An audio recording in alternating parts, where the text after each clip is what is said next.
আমি একজন মধ্যবিত্ত ঘরের গৃহিণী হয়ে ঘরে বসে টুকরো কাপড় সেলাই করে প্রতিদিন 400 থেকে 500 টাকা কীভাবে ইনকাম করি তা সম্পূর্ণ আজকের এই ভিডিওতে বলবো।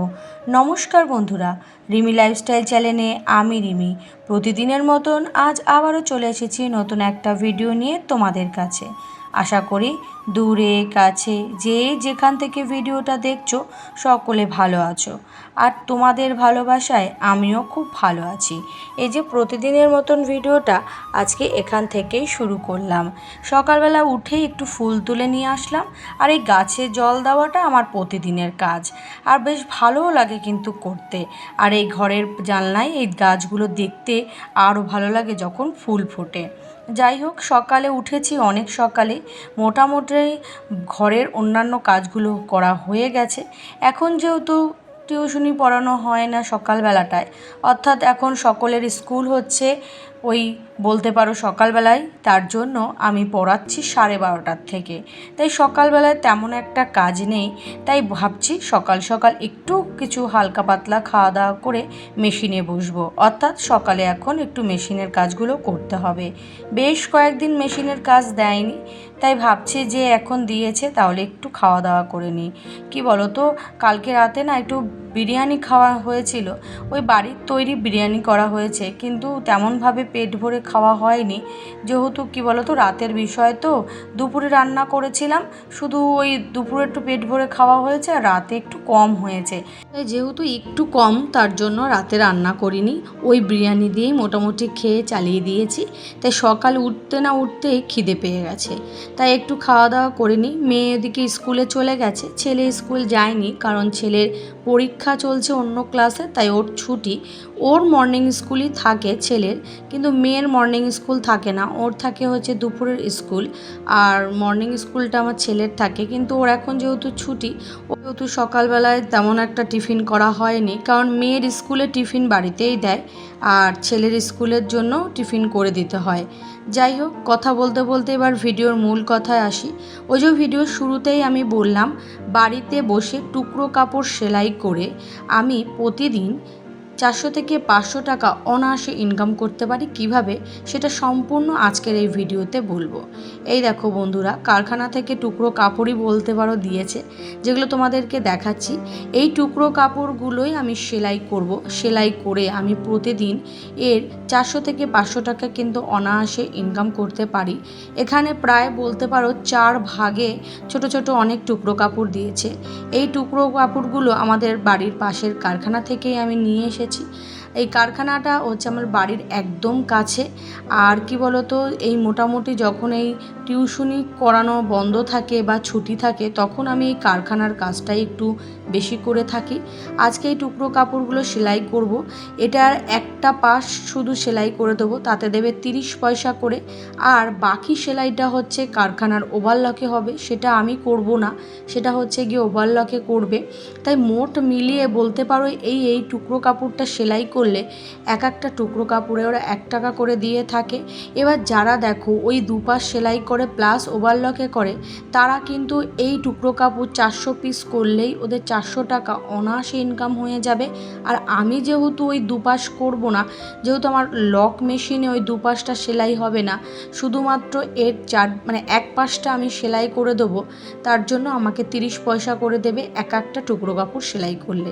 দেখো, এটা কিন্তু খুব ভালো একটা কাজ, ঘরে বসে এই কাজটা কিন্তু আমি সত্যি কথা বেশ ভালো একটা কাজ পেয়েছি। আর আমার এই কাজটা করতেও বেশ ভালো লাগে, তেমন একটা ঝামেলা নেই যে এখানে কেটে যাবে, ওখানে সেলাই হয়ে যাবে, ওখানে সোজা করে টানতে হবে, এরকম কোনো বিষয় নেই। একটুখানি হচ্ছে আর্ধেক কাপড়ের আর্ধেক সেলাই করে মাঝখানটা ফাঁকা রাখতে হবে, আর আরেক পাশে আবার আরেক পাশ সেলাই করতে হবে, যেটা আমি তোমাদেরকে ভিডিওতে দেখাবো। এবার হয়তো অনেকে এই ভিডিও দেখে মনে করছো তোমরাও বাড়িতে এই কাজ করবে। দেখো, আমার বাড়ির কারখানাটা হচ্ছে আমার বাড়ির থেকে কাছে, তোমাদের কিন্তু একটু খোঁজ করতে হবে তোমাদের বাড়ির আশেপাশে এরকম কোনো কারখানা আছে কিনা। দেখো, এখন গেঞ্জির কারখানা কিন্তু বহু রয়েছে, বহু। আর আমাদের বাড়ির কি বলো তো, আশেপাশে অনেকগুলো গেঞ্জির কারখানা, মানে বলতে পারো 3টে 4টে। এবার তোমাদেরও কিন্তু ওরকম খোঁজ করতে হবে যে বাড়ির আশেপাশে এরকম কোনো কারখানা আছে কি না, যে কারখানায় তোমরা এরকম কাজ করতে পারবে, বাড়িতে নিয়ে এসে করতে পারবে, তাহলে দেখা যাবে তাহলে মোটামুটি তোমরা ঘরে বসেই অনায়াসে 4 থেকে 500 টাকা ইনকাম করতে পারবে সংসারের সমস্ত কাজ মিটিয়ে। এই যে দেখো আমি সেলাইটা তোমাদেরকে দেখাবো। ওই যে প্রথম একটুখানি সেলাই করলাম, মাঝখানটা ফাঁকা রেখেছিলাম, সেটা দিয়ে দেখো মালটাকে পুরো উল্টে নেবে, ওরাই নেবে, আমি উল্টে দেবো না, ওটা কারখানায় উল্টাবে। এবার এরপরে ওভারলকে যে আমি যে চারপাশে দুটো মানে সেলাই দিচ্ছি, এই সেলাই দুটো ওভারলকে হবে, কারণ ওটা একটা ডিজাইন টাইপের হবে। আর যেহেতু আমি এটা লকের কাজ না, সেহেতু আমি দিচ্ছি না। এরকম একটা ফুল টাইপের হবে। এই ফুলটা দেখো না অনেক জামার মাঝখানে হচ্ছে গিয়ে তোমার লাগায়, সেই ফুলটা তৈরি হবে। এই ফুলটাকে আমরা বলে থাকি বউ তৈরি করার কাজ। যেহেতু আমি পুরো বউটা তৈরি করছি না, অর্থাৎ পুরো ফুলটা আমি তৈরি করছি না, এটার বাকি কাজ ওভারলকে হবে। আমি যেটুক করছি তার কিন্তু দাম আমি এই যে এটুক সেলাই করলে আমি এক একটা কাপড়ে 30 পয়সা করে পেয়ে যাব। তাহলে দেখো তুমি দেখলেই বুঝতে পারছো আমার এখানে অনেক কাপড় রয়েছে। এরকম কাপড়ের থাকে বলেছে নাকি ওই 250 থেকে 300 পিসের মতন আছে। আমি যদি এরকম 2 থাক করতে পারি প্রায় 600 টাকা। দেখো বেশি কিন্তু সময় লাগে না, আধা ঘন্টার মধ্যেই কিন্তু এক এক থাক হয়ে যায়। শুধু তো কিছু সেলাই, তাও পুরোটাও না, একটুখানি দিয়ে মাঝখানটা ফাঁকা দিয়ে তারপর আবার বাকিটা সেলাই। তাহলে দেখো 600 পিস আমি কিন্তু অনায়াসে করতে পারবো।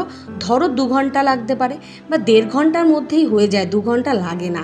1.5 ঘন্টার মধ্যে প্রায় আমি 180 টাকার কাজ করে ফেলেছি। সত্যি কথা বলতে এই কাজটা করতে আমার বেশ ভালো লাগে। যেহেতু একটু যদি সময় দেওয়া যায় তাহলে মোটামুটি কিন্তু বেশ টাকা ইনকাম করা যায়। একজন গৃহিণী সংসারের সমস্ত কাজকর্ম সামলিয়ে তারা যদি বেশি না দিনে 2 ঘন্টা কি 3 ঘন্টা একটু খাটতে পারে, তাহলে কিন্তু অনায়াসে 400 থেকে 500 টাকা অনায়াসে ইনকাম করতে পারবে এই মেশিন সেলাইয়ের কাজ করে। এখন বহু কাজ রয়েছে, আমি শুধু এই গেঞ্জির কাজের কথা বলছি না, কারণ দেখো আমার বাড়ি থেকে গেঞ্জির কাজের সুবিধা বেশি, তাই আমি গেঞ্জির কাজের কথা বলছি। কিন্তু যারা সাধারণতভাবে অন্যান্য কাজগুলো জানো, তারা কিন্তু বাড়ির আশেপাশে এরকম ছোট্টখাট্টো কারখানার খোঁজ করতে পারো। সেই কারখানার খোঁজ করে সেখান থেকে এরকম কাজ নিতে পারো। হয়তো দিনে 400 থেকে 500 টাকা নাও হতে পারে। সেখানে তুমি চেষ্টা করলে যে আমি অন্তত কিছু টাকা ইনকাম করো, দিনে 100 টাকা করলে তোমার যেরকম পরিস্থিতি তুমি সেরকম পরিস্থিতি অনুযায়ী কাজ করতে পারো।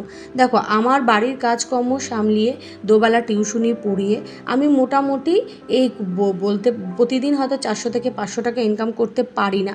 যেহেতু দেখো আমি তো বেশিটা সময় দিতে পারি না, কারণ আমি তো টিউশনি পড়াই দুবেলা। এবার যখন যেদিন মনে করো শনি রোববার ছুটি থাকে, সেদিন কিন্তু আমি মেশিনে বসে অনায়াসে 400 থেকে 500 টাকা ইনকাম করে নিতে পারবো। এই কাজ করে সবসময় কিন্তু এক কাজ কারখানায় থাকে না, ভিন্ন ভিন্ন কাজের ভিন্ন ভিন্ন রেট থাকে। এটা হচ্ছে টুকরো কাপড়ের কাজ, তাই আমি এই ভিডিওতে টুকরো কাপড়ের কথা বলছি। কখনো হয়তো গেঞ্জি সেলাই করি, কখনো হয়তো হচ্ছে টপের টাক দিই, যা যা করি আমি সেগুলোই ভিডিওতে তুলে ধরার চেষ্টা করি। আমার সামর্থ্য অনুযায়ী আমার সময় অনুযায়ী আমি এই কাজগুলো করি, সেগুলোই কিন্তু ভিডিও করে থাকি। যাই হোক, কথা বলতে বলতে দেখো অনেকটা দূর চলে এসেছে। আমি কিভাবে ইনকাম করি, কোথা থেকে নিয়ে এসে ইনকাম করি, সম্পূর্ণটা আমি কিন্তু বিস্তারিত তোমাদের ভিডিওতে বলার চেষ্টা করেছি। যদি বলায় কোনো অংশে কোনো জায়গায় ভুল হয়ে থাকে তাহলে কিন্তু ক্ষমা করে দিও। আর ভালো লাগলে আজকের এই ভিডিওটা লাইক কমেন্ট শেয়ার করে পাশে থেকো। আর নতুন বন্ধু যদি আজকের এই ভিডিওটা দেখে থাকো, ভিডিওর কোনো কথা কোনো অংশ যদি তোমাদের ভালো লাগে, তাহলে অবশ্যই কিন্তু লাইক কমেন্ট শেয়ার পাশে একটা সাবস্ক্রাইব করে পাশে থেকো। আর পুরনো বন্ধুদের জন্য রইল আমার তরফ থেকে অনেক অনেক ভালোবাসা। তোমরা যেভাবে আমাকে ভালোবাসা দিয়ে সুন্দর সুন্দর কমেন্ট করে আমার পাশে থাকো, ঠিক এইভাবেই আমার পাশে থেকো শেষ দিন পর্যন্ত, অর্থাৎ যতদিন আমি ইউটিউবে কাজ করছি তোমাদেরকে যেন সব সময় পাশে পাই। কারণ তোমাদের ভালোবাসা ছাড়া আমি কিন্তু এগিয়ে যেতে পারবো না। নতুন পুরাতন সকলকে আমার সঙ্গে নিয়েই আমি এগিয়ে যেতে চাইবো। যাই হোক, এই দেখো ছোট্ট ছোট্ট গাছের ফুলগুলো দেখো কত সুন্দর, ছোট্ট ছোট্ট কিউট, কি যে ভালো লাগে। সত্যি কথা বলতে এই ফুল গাছগুলো আমার এত ভালো লাগে বলেই আমি কিন্তু ঘরে নিয়ে লাগিয়েছি। আমার ঘরের ফুল গাছগুলো তেমন একটা ফুল হচ্ছে না, হয়তো নতুন গাছ আস্তে আস্তে হয়তো করি আসবে, সুন্দর হয়ে ফুল ফুটবে। আর এইদিকে দেখো পুকুরে মাছ চাষ করার জন্য কত সুন্দর প্ল্যানিং করেছে।